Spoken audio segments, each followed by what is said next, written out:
She's the author of The Dog Park, Long Way Home, the Izzy McNeil series, and a number of other titles, including Anatomy of Innocence, which is coming in 2017. Laura is a former civil trial attorney turned humanitarian, author, and director. She currently is the scholar in residence at Loyola University, and just spoke yesterday with Amanda Knox at Loyola, who was officially exonerated in September in Italy. We'll talk much more about that later on, so if you have questions, throw them below, and we will get to those later. For now, I just want to welcome you, Laura. Thanks for joining us. Thank you for having me. Good to see you again. Absolutely. Today, I really want to kick off by talking about Life After Innocence. It's a program that advocates for innocent people who've been exonerated for a crime and guides them back to their normal life. You're the founder and the director, and it's at Loyola University. What can you tell us a little more about this program and how you kind of came up with it and what inspired it? Yeah, we just had our anniversary. We've been around for about 6 years. And essentially at Loyola Law School in Chicago, we thought about starting an innocence organization. So there are now about 70 innocence organizations in the United States. That's something like the Innocence Project in New York, the Center on Wrongful Convictions here in Chicago, sometimes local law firms. And basically those people work to get people out of jail who are innocent. There's estimated to be, if we have 2.2 million people in prison, a safe estimate is that 5% of those people are innocent. So we're talking tens of thousands of people likely innocent in prison. So we thought about starting an innocence organization at Loyola because we're in Chicago. The Chicago area, fortunately or unfortunately, has a lot of wrongful convictions, meaning we are finding a fair number of convictions which were not accurate and where the person was innocent. So we thought maybe there's more, maybe we should help. And as I started talking to people, I met Barry Scheck in New York, who runs the Innocence Project, and I talked to Rob Warden and Karen Daniel at Center on Wrongful Convictions, the people doing this work. And they said there's definitely more work to be done, but what we've looked at was that people who are getting out of prison who are innocent, there just really are no governmental services for them. So in other words, if two people do 20 years, let's say you and I do 20 years in prison, the whole time I admitted to it. I was like, I couldn't take my editor on this project and I just had to take him out. And you the whole time have been saying you're innocent.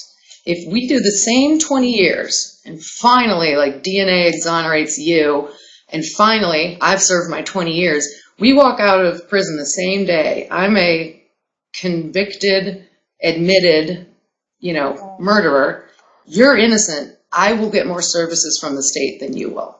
So what we decided to do was instead of starting another innocence organization, we started an after innocence organization so that we could help out those people who are going through this very surreal journey of being accused for something you didn't do, doing time.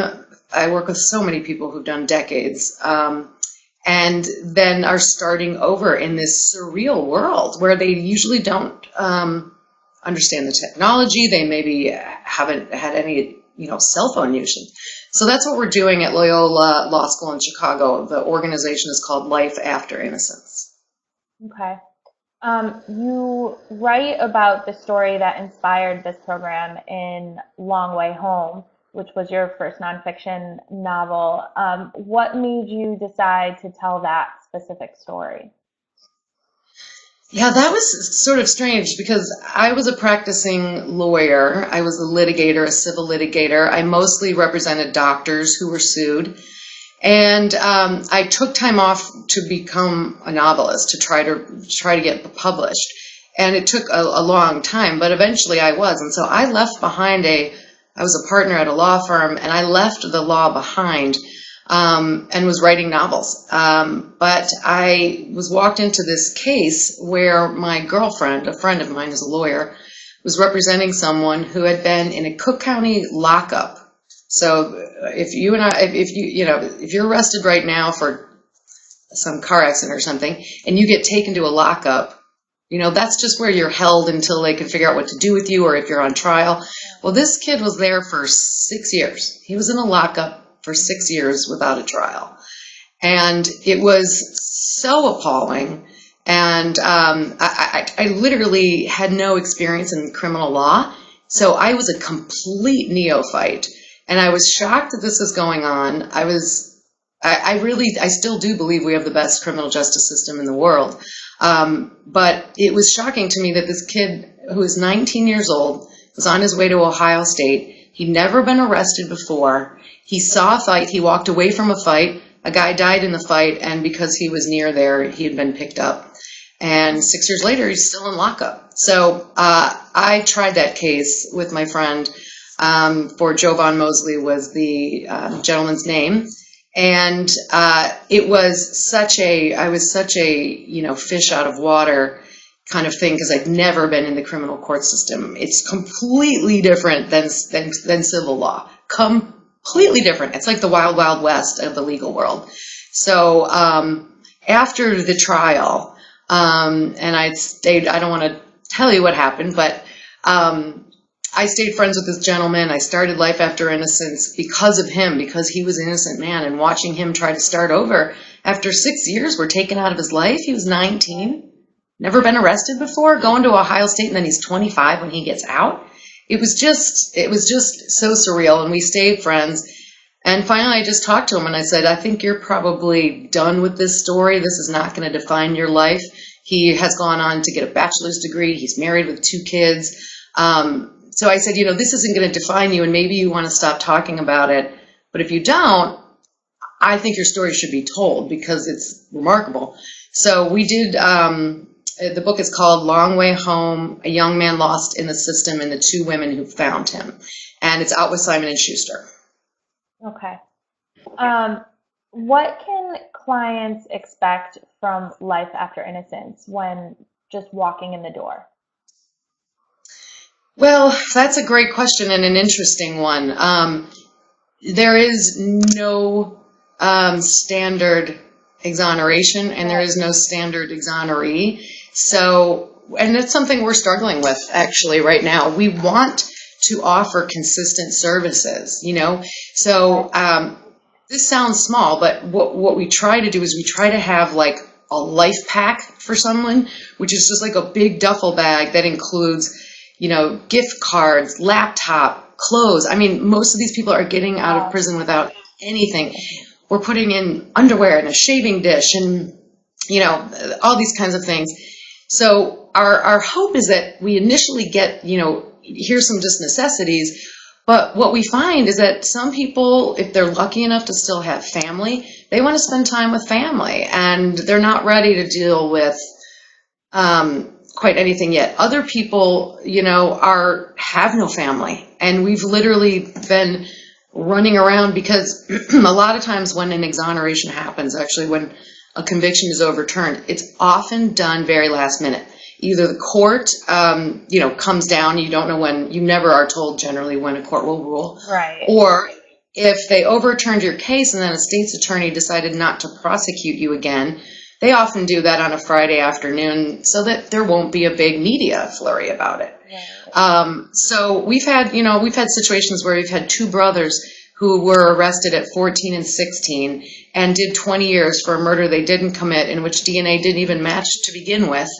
And their mother died, their father died, their grandparents, everyone in their life. They had no one. So I was running around with another exoneree and people from the Innocence Project in New York looking for apartments and places they could go. I mean, it's really overwhelming. So it's an interesting question you ask, and I absolutely cannot give a good answer. But we are, what we're hoping to do with Anatomy of Innocence is raise money for Life After Innocence at Loyola. And what we are doing there is we're trying to shore up the clinic with full-time staff and get from the exonerees, what do you really need? And our hope is that we can provide a consistent experience in some way. So will you check back with me in, 6 months on that? Certainly will, yeah. Yeah, that was, one of my other questions was how do you come up with like a checklist? Everyone is so different. Each one it's also individualized, Right. and so many variables. There must be roadblocks. Where do you start as the advocate with that? How do you, like you said, you don't really have a straight answer, but there must be some way to start to get them on the right path. Yeah. Are there The first, places that they can go through? I think the three most important things at the beginning are learning technology, getting your record cleaned up, which includes getting an ID. Often they just release someone. Imagine, you can't go get an ID unless you have something saying, here's where I rented a house and here's my social security card. A lot of times IDs have been lost, IDs that they were arrested with. There's now some people who are getting released with prison IDs, but a lot of times they are like a newly minted human being, with nothing. So getting that, and then what we've had some success with, actually, we're pretty proud of, is that what we find is that even if, let's say, DNA completely exonerates someone and tells who really did the crime, that murder conviction will still be on the person's record, even though we know who it is now. Unless you go through this process of extraction, it's technically called expungement. And we just thought it was so ridiculous that there could be people who, everyone, even the state's attorney's like, whoops, sorry, got the wrong guy, that they could, it would still be on their record. So I remember I used some of my contacts with the Hudson Book Group, and I sent an exoneree to the Hudson booksellers at Midway Airport, and they loved him. And Jerry Miller, he's one of our first client. And they couldn't wait. They were measuring him for his, uniform, and then they ran the record, and they're like, but it's still on there. Now, meanwhile, he was on the front page of the Tribune. He had been on all the newspapers. The state's attorney had actually kind of apologized, which they rarely do. And yet it was still on his record. So those kind of things, we passed legislation to make that easier, but it's almost about getting someone an identity. And then you start to want to help them to discover their preferences, because if no one's been asking you what time you want to get up, what you want to eat, what you want to do with your life, what you want to spend your time on, it's very hard to then be out and we'll say, hi, Jerry, in a perfect world, what would you do? Do you want to be a chef, or do you want to be in a hotel group? Where would you want to work? And no one's asked them for so long.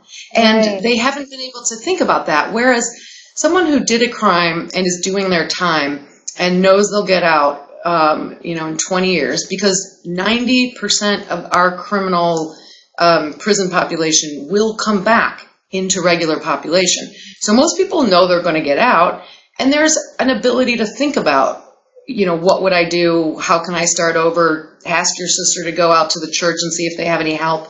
But if you're innocent, you almost don't know, and you don't believe because you've seen it not happen before. So there's no time to prepare. You really almost don't know what it's like, and you haven't thought about it.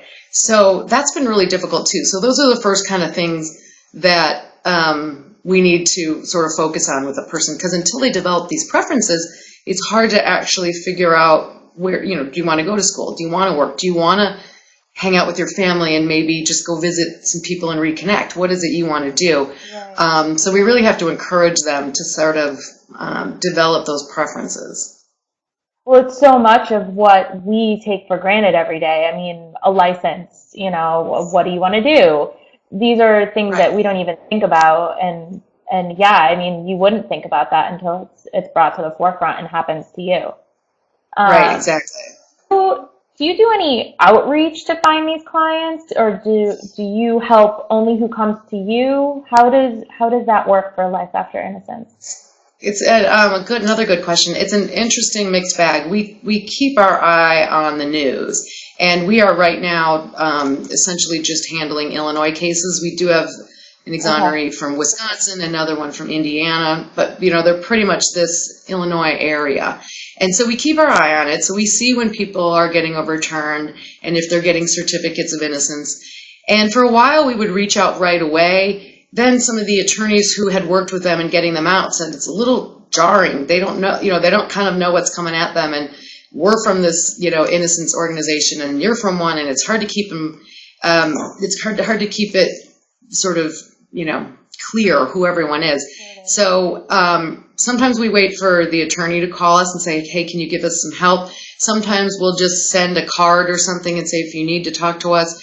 And other times, like just this week, as you mentioned, we had an event yesterday at Loyola Law School with Amanda Knox, where she spoke for the first time as an exonerated person. And she spoke to Life After Innocence, and she spoke about what it's like to be an exoneree now. And, we had all the exonerees there. It's really amazing to see them and to have them. Yeah.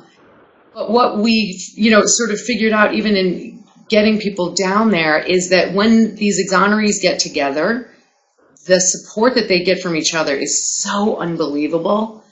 And it can't be, I think, overstated that you need someone who has gone through the same thing as you, if possible. Right. You know what I mean? Whatever kind of trauma you've been through, whether it's child abuse or something, or, I've had a couple of friends who've had Catholic, things. And to have people around who've been through it is just been huge. Wow. Are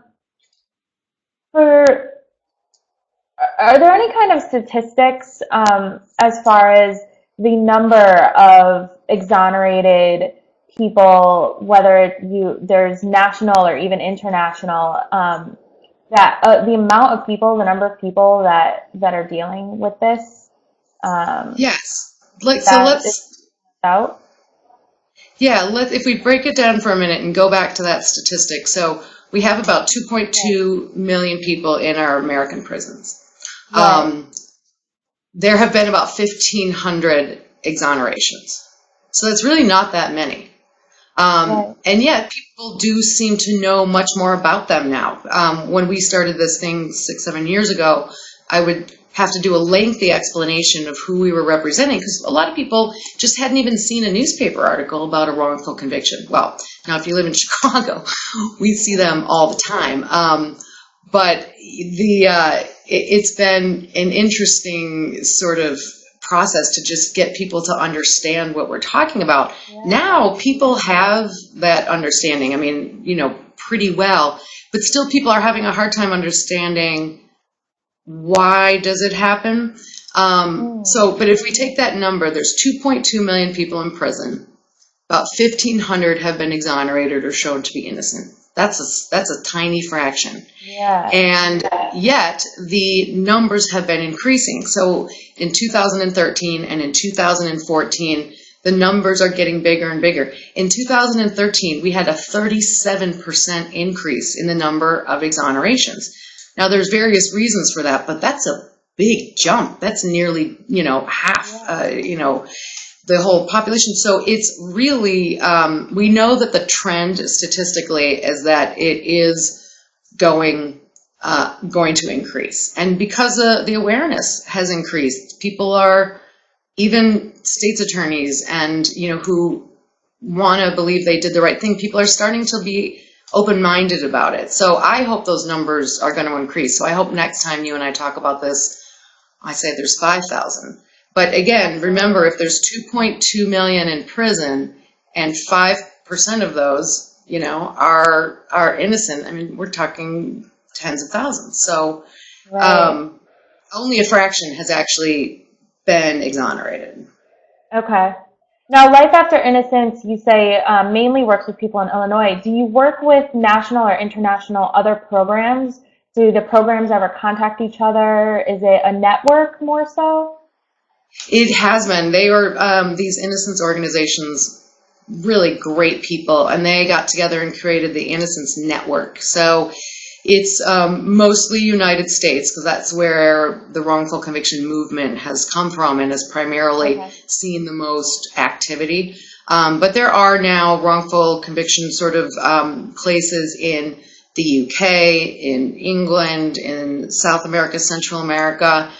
Unbelievably, China. I was in Beijing in May, and I met with the director of the Mainland Innocence Project, and we're all kind of shocked that that the government is even allowing them to exist. But there is a network of all these organizations, and it's great because everyone shares their information. So, Life After Innocence at Loyola was the first After Innocence organization that was admitted to the Innocence Network. And so once a year, everyone gets together. This year it's in San Antonio, and sort of shares resources, shares stories, panels about how are you handling this, how are you handling that. There were very few After Innocence panels when we first started going to this, and now there are a lot. The Innocence organizations in general all really pay attention to this now, which is great. And it's also great because, again, that's a time, I mean, imagine this, there's at least about 100 or so exonerees there every time.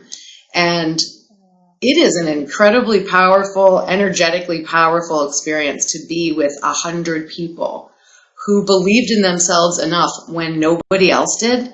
I mean, this is a dialed in, kind of intense group of people, but they're so joyful and loving at the same time. So we really enjoy our involvement with this network. Okay. I want to get to Amanda Knox, but first I just want to talk about Anatomy of Innocence, which is coming in 2017, I believe. And can you tell readers what they can expect from that book and what the push was behind it to write it? We're so excited about it. I'm doing this project with Les Klinger, who's an attorney, author in LA. And basically we're pairing best-selling authors, mostly mystery and thriller authors, with exonerees to each tell like a snapshot chapter of the wrongful conviction and exoneration process. So even though the stories are so different, I mean, we start out the book with a 30-year-old cute brunette law student from California who was charged with this murder. But she has the same experience that everybody does. When you're first accused of something, I would have thought that you would have been terrified. But what I've learned is that most people aren't, because your innocence plays against you. If someone's accusing you of something and you didn't do it, you're kind of like, whoa, let's all take a step back. Right. And so actually most people aren't terrified at first. Then there starts to be this period where things change. Then maybe you're in trial and you're hearing evidence against you that is blatantly false and horrifying. And then there's the experience of hearing the guilty verdict. I would say 90% of exonerees have told me that they absolutely knew they would get a not guilty. Again, you're innocent. So and it's so crazy how many people really truly believed in the criminal justice system, even if they had heard bad things about it, or even if they didn't have good experiences with it previously, they all thought it would work for them. So then there's that horrible moment of hearing guilty.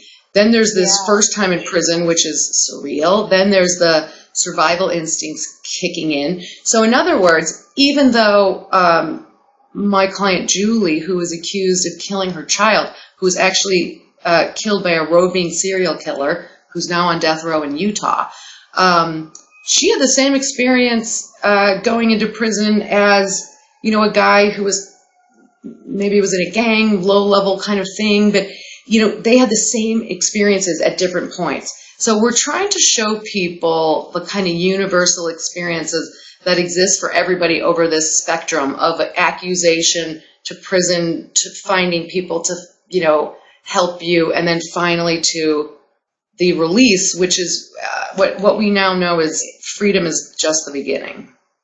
Okay.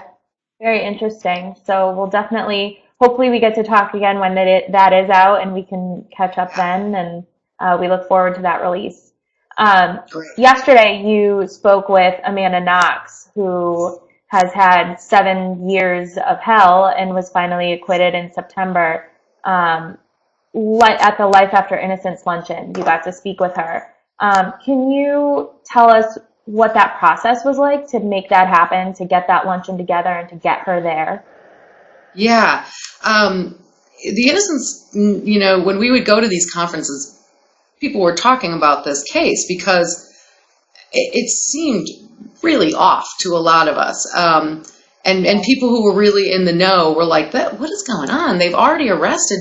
Soon after Amanda and her boyfriend were arrested, Germany caught the guy who really did the murder, Rudy Gaudet. He was fleeing Italy and going into Germany, and they extradited him back to Italy, where he admitted to the crime, essentially. And then basically, because the cops had already accused her and told the world about it, they either had tunnel vision and still really believed she had done it, or they didn't want to admit they're wrong. And so they took Rudy Gaudet in a room, and eventually he came out with a story that, okay, I did do it, but I also did it with this person and that person. So actually it has all the hallmarks of false confessions and wrongful convictions that we see in the United States, but it was just so crazy and blown up by the media.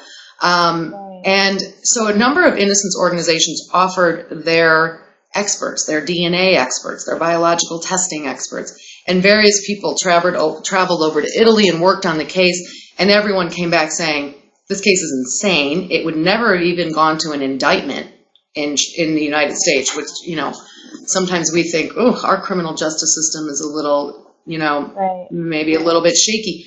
Everyone would come back and say, this would not even have come to an indictment in the United States. There is no biological evidence against anyone except Rudy Gaudet in that room. There's his handprints, his footprints, his excrement, his thumbprints. There's nothing of anyone else. It was just his testimony that, yes, I'd been with this. There's nothing else. I mean, literally nothing else. So we all kind of watched it in horror. And when she got back, Barry Scheck invited her, I believe it was Barry Scheck who invited her to the Innocence Conference. So this was before, though, the Italian court had exonerated her. So last year in Portland, I got to meet her for the first time. Her mom was there. And the exonerees loved her. Like everyone, she's like everyone's little sister. And I just thought she was fabulous, and I felt so bad for her. But this year it was so great, this past year, to see her in Florida for the Innocence Conference, because the Italian Supreme Court had exonerated her. They almost never do that. The Italian Supreme Court tends to overturn cases and return them, as they did the first time, to a lower court, almost always. It's almost like, hey, we think you got it wrong, but we'll send it back to you. In this case, they finally said, you're not even getting this case back. She's fully acquitted. Okay. They said how appalling the case was handled. So it was great to see her, because you could tell that she was breathing easy. And as she said to me, I said, how's it been for the last, whatever? And she said, I don't feel hunted for the first time in my life. And I said, girl, I got to get you to talk at Life After Innocence. You're an exoneree now. So we started talking about it then, and kept in touch over the summer. We were both traveling and doing various things, and started talking on the phone, and then finally just said, I want to ask you if the first time you speak as an exoneree, if it'll be at Loyola, because, I think it's the perfect place for you to come speak at Life After Innocence when you're finally recognized as being innocent. Right. What did she have to say? What was her, she said you said her demeanor was basically relief, and she was a free person. How did she address all of the exonerees and the room? Well, yes, we had about, 160 people, 10 exonerees there, a lot of lawyers. She's very poignant. She's very well-spoken. She's a very thoughtful, philosophical person. Her primary thing that she seems to say is she was so lucky to have had so much support. She says, I had more support than most exonerees I've talked to, because her stepfather moved over to Italy to basically be there, so that she would have every week when she could have one live person, he would be there. Her mother flew back and forth. They got all these people to write her letters. So she said, every week she would get bags of letters from her friends and family. And at first, the guards didn't love that very much. Then they came to love her and believe she was innocent. And so she keeps in touch with them. And But it was really, she felt like she was so lucky. And yet she said, I felt so alone because I was the only person who had to get up and get through the day. I was the only person who could technically get me through this, whether or not I got out. So she really is very grateful for the amazing support that she had. But she knows she's changed by the experience. I think this was one of the most confusing trials and lengthy court battles between Italian law and what happened here and then getting retried. Do you think that the media, how do you think the media handled it? Did that help her? Did it hurt her? And what's your opinion on how all of it went down? Well, it clearly hurt her. I think her family's initial reaction was, we don't want to talk to the media, and I think it pissed the media off. And so they said, okay, well then we'll find stuff on her Facebook page, and we'll put that up, and we'll show this again. The UK media is brutal, absolutely brutal, and they remain pretty brutal against her because Meredith, the woman who had died, and that's another thing that Amanda said to me behind the scenes, is that she can't get over the fact that she's out talking about this experience, and the whole point is that, like, this is a friend of hers who was murdered. Right. So it's such a jarring, experience to have gone through, and then now you're talking about this, but clearly the media did not help. And it doesn't help today, because if you Google her and then click on some, 2020, the media is good. I think a lot of them did really good jobs, and a lot of them concluded, even before the Italian court exonerated her, they concluded that she was obviously innocent, and here's why. But in general, I think, the media has to report on history each time they tell a story, right? So here we are. I love 2020. I love 60 Minutes. They have to tell you what's the background. So the background is, and then here, comes pictures of her from her Facebook, or her kissing her boyfriend, which, that's the part that incenses me. The media and the prosecutors saying that, like, someone shouldn't take comfort, from a loved one. So I hate when they say, well, that's not how a person should react. How do you know how you would react if your roommate was killed? And who hasn't been at a funeral and laughed your ass off because it releases the tension, or you know what I mean? So to judge people by their actions in the face of grief, I just thought was ridiculous, and that was really played up by the media. Definitely. Where does she go from here? I mean, you talk about Life After Innocence, which has some of the tools. Is that something, does she have the tools? Does she have enough people behind her to help her pick this up? Or is she just like any other exoneree? She's really, she's great. She's in a relationship with somebody fabulous. Her family's fabulous. She wrote a memoir, and that was, cathartic. She's working for a local independent bookseller, and she's writing for her local paper because she got a creative writing degree. And she's being very intentional with how she approaches her life. She calls it proactive. She's saying, I'm being proactive. I'm looking at what I can do, and I'm thinking about all the options. And, she's just someone who knows that she has to look at the optics of everything. Anything she does or says, she has to pull back and, give some thought to how is that going to look if you do X or Y, or if you post Y or Z. But she's extremely thoughtful. She's very charismatic, and she's very wonderful and sweet. I don't have any doubt that she's going to be amazingly successful at whatever she chooses to do. And what she says about that is that she knows she wants to be a voice for exonerees, but she really doesn't want to go to law school.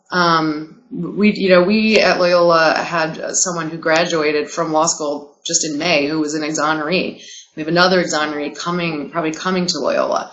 And she's like, but I don't want to go down that route. She wants to use her creative writing. She really feels like she's an artist, and she would like to get in touch with Amanda Knox, the artist, she said yesterday, not Amanda Knox, the exoneree or the girl who this happened to. So I think she's going to try to do something, whether it's in the writing or I don't know. Yesterday, the reception for her was amazing. It was so silent. Usually, legal lunches are going to talking, and you got a dep this afternoon and stuff like that. There was not a sound while I was interviewing her. I mean, it was pin drop silent. Everyone was like, so she clearly is going to be very effective at however she chooses to be a voice for exonerees. So I don't think she knows quite yet, but she's going to do it well. Okay. I want to bring some attention to, you mentioned Les Klinger. He's actually in this chat right now listening, and he has asked a couple of questions.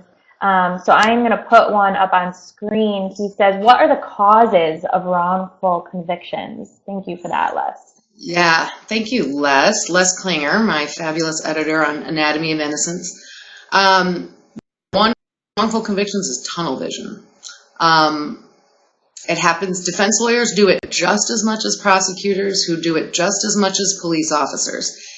Everyone has to be careful of this, of deciding something and then marshaling all the evidence to the conclusion that you have decided. It's not a great way to go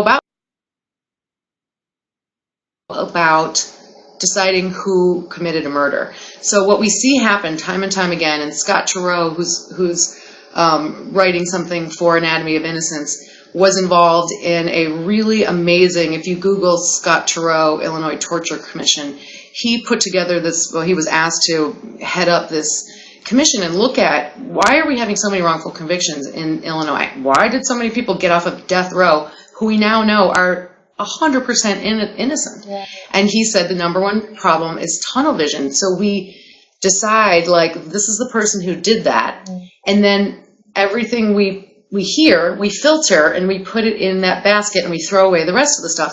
And I know this is absolutely true because when I was working on that case with Jovan, the young man who was in county for 6 years, there was a point, at first I was approaching it like a lawyer, and I was like, well, somebody should help my friend out on this case that she's doing pro bono and for free. A murder case is like an unbelievable amount of work. So I just sort of thought somebody should help her out. But then I decided he was innocent, and I believed him. And I did the same thing. Everything I heard, I put in the innocent basket, and there wasn't much against him to toss out, but I did do it. And so I think that's the number one cause. And I think it's something that we all us lay people also should really learn. I mean, think about when you accused your boyfriend of, taking the last, piece of the brownie from the counter. And he's like, I didn't do it. And you're like, you always do that. Right. And it turns out the dog did it. Yeah. But you were, you know what I mean? We all have to be careful of like making judgments and then just sticking with them. So that's when we talk, we just argue for the same thing. We all need to keep our minds open on all topics. Absolutely. Thanks again for that, Les. One last thing before I let you go. I know you also hold speaking engagements. Do you have any coming up? Where can people come listen to you talk? Everything was kind of leading up to this, our anniversary lunch here. And now I'm going into the editing mode with Les for Anatomy of Innocence. So I don't have any big speaking things coming up. When I do, I put them on my webpage. I have a speaking page. And but basically, we're getting into looking at these stories. So I just got like Lee Child's story, which is amazing. Mm-hmm. He wrote with Kirk Bloodsworth, who is a real Jack Reacher character. He was the first man exonerated from death row by DNA. So I'm getting to read that. And then Sarah Paretsky wrote this amazing piece with David Bates, a man who had been tortured by the Chicago police into a confession for something that he wasn't even around for. And I didn't know that Sarah Paretsky had, and she's apparently spoken about this, she had Auschwitz family members that were in concentration camps. And so I didn't know this when I paired her with this torture victim, but they connected deeply. They continue to stay in touch. And her empathy and her absolute agony for this man totally comes through in this piece. I mean, one thing we worried about a little bit with Anatomy of Innocence was will it be too intense for readers? Mm. But the good thing is that with each little snapshot, we're explaining, about various facets. This involves a false confession. A lot of false confessions lead to wrongful convictions, showing how the tie-in is there. And so we're basically just trying to extract messages from them, but at the end of each chapter, which will just be, one person, it'll just be their experience hearing the guilty verdict. And then after that, you'll say, Michael Evans was eventually exonerated, so you'll kind of know that the person got out and they're doing okay. And eventually we've got some, a real triumphant story at the end. So I think it's going to be an eye-opening, really cool, very exciting book. So yeah, that comes out, it'll be probably winter of 2017. Okay. Well, that's the bad news. We have a little while to wait, but the good news is when it does come out, we can catch up again and talk more about that. It sounds absolutely fascinating, and I can't wait to read it.